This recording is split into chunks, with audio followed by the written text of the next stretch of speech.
Homage to the Triple Gem. So hello everybody, this is Bhante Joe here, and I'm still just here at Nikapitiya Aranya, and nothing much new to report. Sometimes they say no news is good news, so things are coming along pretty normally, fairly well here, so that's good news. So was asked a question a couple of weeks ago about dreams actually, and the question was basically this gentleman had a dream, having some very vivid dreams involving some monks that he knew. And he'd also said that there was a person that he knew who he, I guess, had just randomly thought of. And then that person actually ended up sending him a message and said that he'd had a dream about him. So he asked, do these dreams have any significance? So dreams that are not mentioned much in the Pali Canon. There's one sutta that I remember reading, and there may be more. I'm not an expert on the Sutta Pitaka. But that sutta had told about 4 prophetic dreams that the Buddha had. And the dreams were, one of them was that all these worms were crawling up his legs and they had white heads, and that was to mean that the Buddha would have many different lay followers who went to him for refuge for life. And there was another one that he was like climbing up this big mountain of like garbage and trash or so, and that meant that he wasn't stained by that, he didn't get dirty.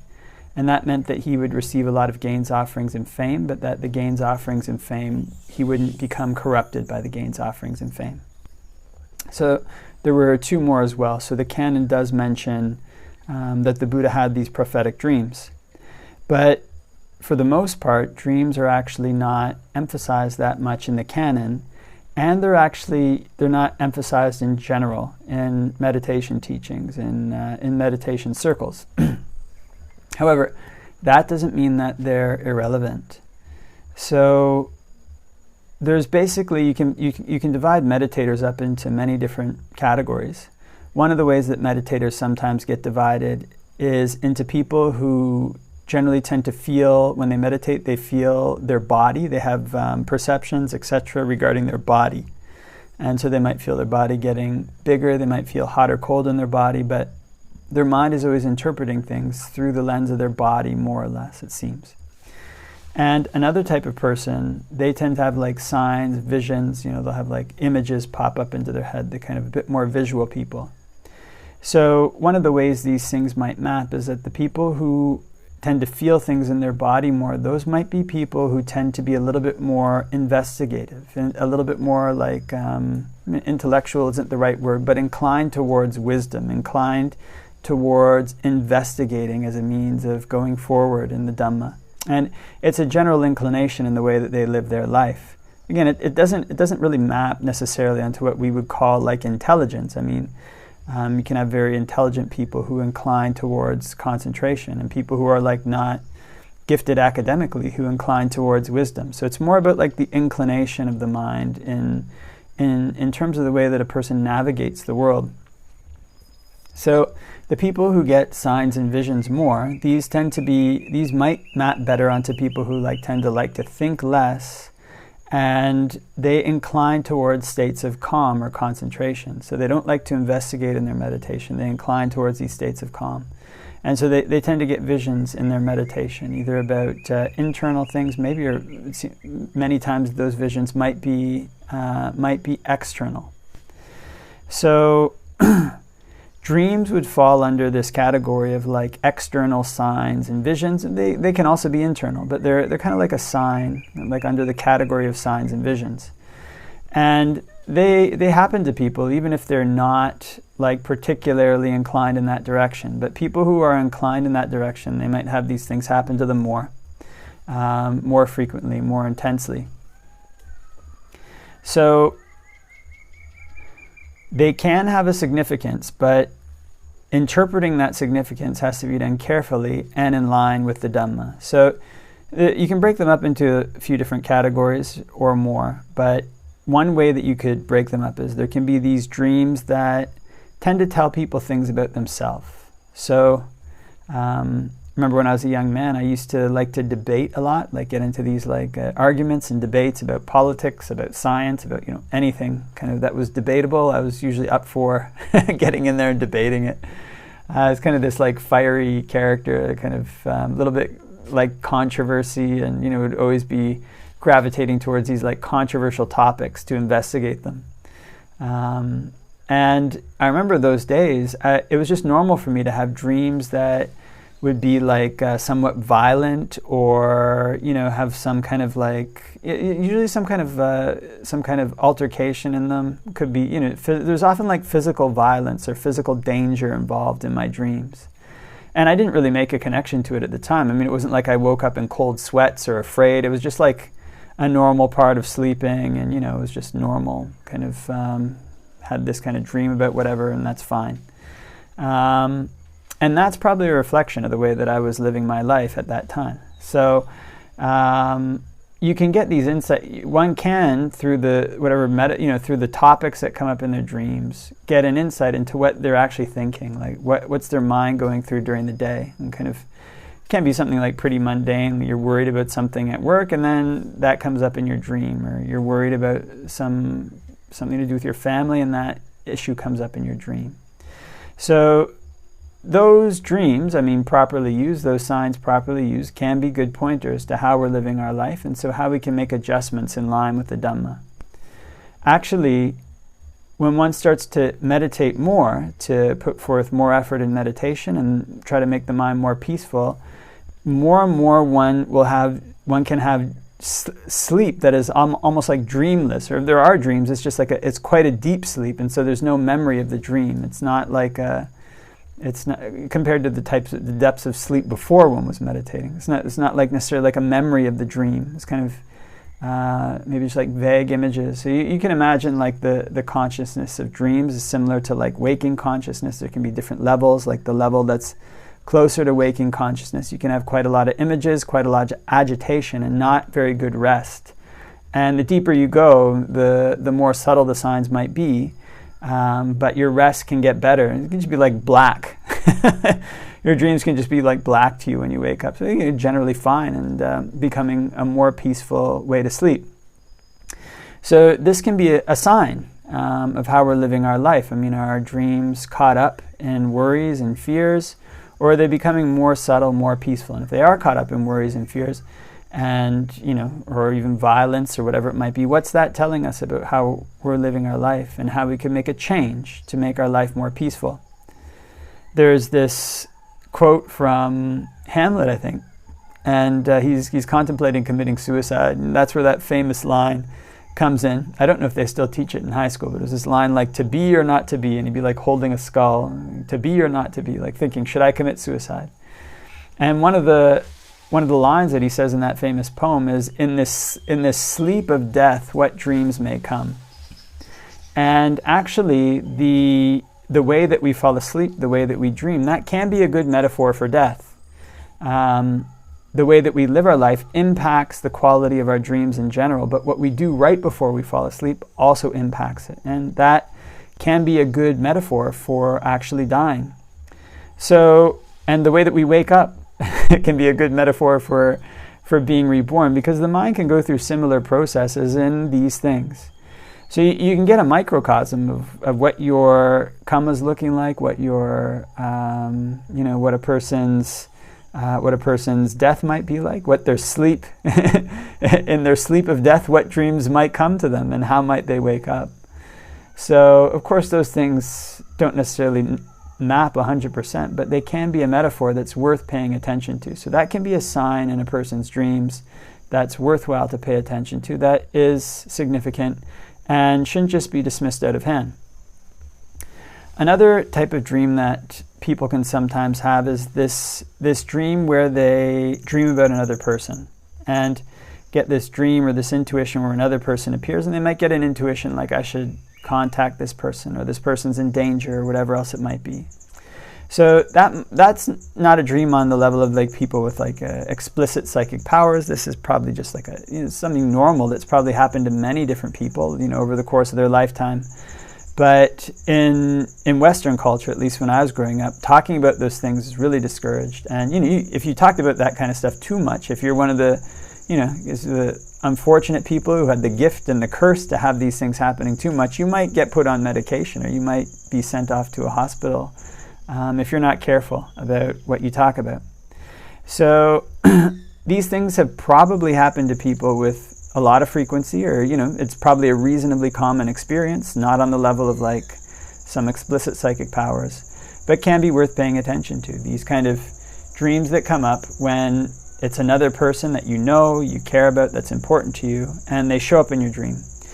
And sometimes there's an intuition with that, like this thing, I should give them a call, or maybe there's a danger, whatever it might be. And sometimes that's worth paying attention to. There was one time when I first became a monk, and this was not a dream, but I just, and not a psychic power. I just started to think about a teacher that I'd had when I was in 3rd grade, and just kept, thought about him reasonably frequently. Well, I guess you could say the thought came up, maybe I should contact so-and-so, maybe I should contact so-and-so, and then, the thought kind of kept coming. It was good to contact him. I also had that thought about a couple of old childhood friends at the time who I hadn't spoken to in maybe more than a decade. Around that time, actually, some of them were a bit earlier than that. But in particular, this teacher, I ended up giving him a call on Christmas Day, and just said, hello, so and so. This is your old student. I don't know if you remember me, but this is my name. And he had been, I felt like he had gone out of his way to help me and be kind to me when I was a young man. And I always really appreciated him throughout my life for that. I mean, as little kids, you remember these kind of things, even when you're an adult. So he seemed really happy to get my call. And then later he said to me, he's like, basically told me that he was going through a difficult time and said, I hope that if you're ever in a situation like that in your life, that somebody gives you a call too. So there is this kind of Newtonian physics where, you talk to people, you get to know them, and you form a relationship with them in that way. But there's also this kind of quantum physics aspect to the way that people form relationships with each other that can be on the deeper level than just, the words you exchange, or the purely physical, purely what's happening in the brain, emotions, etc. Can be more on the level of quantum physics, where two particles get entangled, and then even if they're across the universe, they're still connected in some way. You kind of get a sense that somebody really cared about has passed away, and maybe they have. Or, you can get a sense that something, some connection has been lost, or some connection has been broken, and you call only to find that day that person has done something really significant. So those connections are real. They do exist. They're not on the level of psychic powers. They're on the level of something normal, and they can be good to pay attention to. But here, maybe we should jump in and just say that there are actually dangers to putting too much emphasis on these things, because sometimes what can happen to people is, like, they'll have an experience like that, it'll turn out to be something accurate, and then they'll just get obsessed with thinking about dreams and intuitions in terms of getting special knowledge about the universe or whatever it might be, and that can go in a really strange direction. So, I mean, these thoughts that come into our head, it's not just the case that they can be, the external information that we have can be good. There can also be bad external information that comes into a person's head. And it's like, people who are speaking to you can tell you the truth. They can also tell you lies. I mean, social media can be an example of that these days. People can use it for good or for ill. And so you can't believe everything that comes onto your timeline and your social media feed.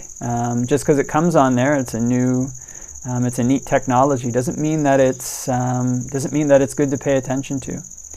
So intuitions that come into a person's mind have to be evaluated in terms of is this in line with the Dhamma? Is this pointing me towards something that's in line with the Dhamma? Is one thing. And another thing is, just like people can gain a little bit of intuition about whether or not somebody is telling them the truth or lying, or whether the intention behind the message is good or bad. It's also good to evaluate these intentions. Like, is this really something that's going to take me that's going to take somebody in a direction that's in line with the Dhamma, or is it going to pull them off into something weird? Because not everything that's out there is necessarily well intended, not just in the realm of social media, but in the realm of the world at large. So it's good to take all of these things with a grain of salt, and not to not to start thinking that one is some special person or something, because that's happened, or like one's person is some kind of like special psychic. That's when things could go really ugly really fast. Those kind of experiences can be relatively normal, just people don't usually talk about them. So there was one monk I knew, actually, a person who was going to become a monk. I think he is a monk again now. And this was about 10 years ago. I met him, and he was going to become a monk at that time. And he had been a monk previously. And when he was a monk previously, he had a dream, like a very vivid dream, about what his partner, his ex-partner, was doing. Maybe his ex-partner had found a new romantic interest. And according to him, it was accurate, this dream. And he actually ended up disrobing because of this dream. So one can learn to regard that as just information, and then evaluate that information in line with the Dhamma. Is this something that's pointing me in a direction that's in line with the Dhamma or not? The third type of dream that that we could talk about today is dreams that are a little bit prophetic, like the Buddha's dream. Of course, the Buddha, that kind of dream, like where it's something very large scale about how a person's whole life is going to play out, or like large scale things on the level of what's going to happen in the world. Those type of things tend to happen more to people who are quite gifted, not just your regular person. But what regular people might have happen to them sometimes is like these actually quite like sometimes special dreams may have a special vividness to them, like a vivid quality to them. And those dreams may be, sometimes they may point to something that's going to happen in the future, maybe like in the next day or two. And then it happens. And kind of, sometimes those things can be like relatively specific, like, you haven't heard or seen or talked to somebody, or you don't know, it's like, well, they're going to come visit tomorrow. And then they come and visit tomorrow, right? Something like this. So these dreams, again, one should evaluate them in line with the criteria of the Dhamma. These things that are giving me a message about potential danger that I might want to watch out for. But again, these messages about potential dangers, fear is an emotion that can be manipulated really easily into negative things. So good to watch out for that. But if one does have a dream, say about like a dangerous forest or something like this, some situation that seems dangerous and the dream is very vivid, then if one is going through the day and one actually encounters that situation, okay, maybe good to be careful there. Other than that, I mean, the information that those dreams might convey, like, oh, this guy's going to come tomorrow, or, some image about what's happening in a mall or something, and you go there and then there's that exact thing in the mall, some, image of a grocery store, or something that's in the mall, a guy or girl who's in the mall and saying stuff, and you go there and they're actually there saying that stuff the next day. Well, I mean, one would have found that out anyway the following day. So, I mean, it's not that big of a deal. And again, really dangerous to start thinking that that's something really special and then trying to recreate that experience and going to talk to people about it. It doesn't really matter. Got some information about what was going to happen a day down the line. I mean, fine that it happened, but it's not really pointing to something significant. And good not to get swept away by that, getting worried about it or excited about it. Just what kind of information is that giving? More significant dreams, like what's going to happen in the future, like 10 years down the line, or like something very broad, something more specific about one's life path, those dreams have to be taken with a big grain of salt. So even in cases where there are monks who are extremely gifted, have a lot of abilities, it's kind of like pretty well known in monastic circles that those predictions can frequently turn out otherwise. And it's not because what the monk saw was necessarily inaccurate. It's because it's better to view the future as a set of probabilities rather than a set of inevitabilities that are written in stone. And because they're probabilities, there's things that people can do to change the future. And they do. So the future doesn't always turn out in the way that it would. So those dreams may be pointing to a probability rather than an inevitability. But there are certain types of karma that are inevitable. They're going to happen, and it may just be a matter of to what degree or extent they happen based on what a person does. So an example of inevitable karma is the dream that the Buddha had. He had already made the karma to become a Buddha. It was inevitable that it would happen. And so those dreams pointed to an inevitability. The field of a Buddha's abilities is unfathomable.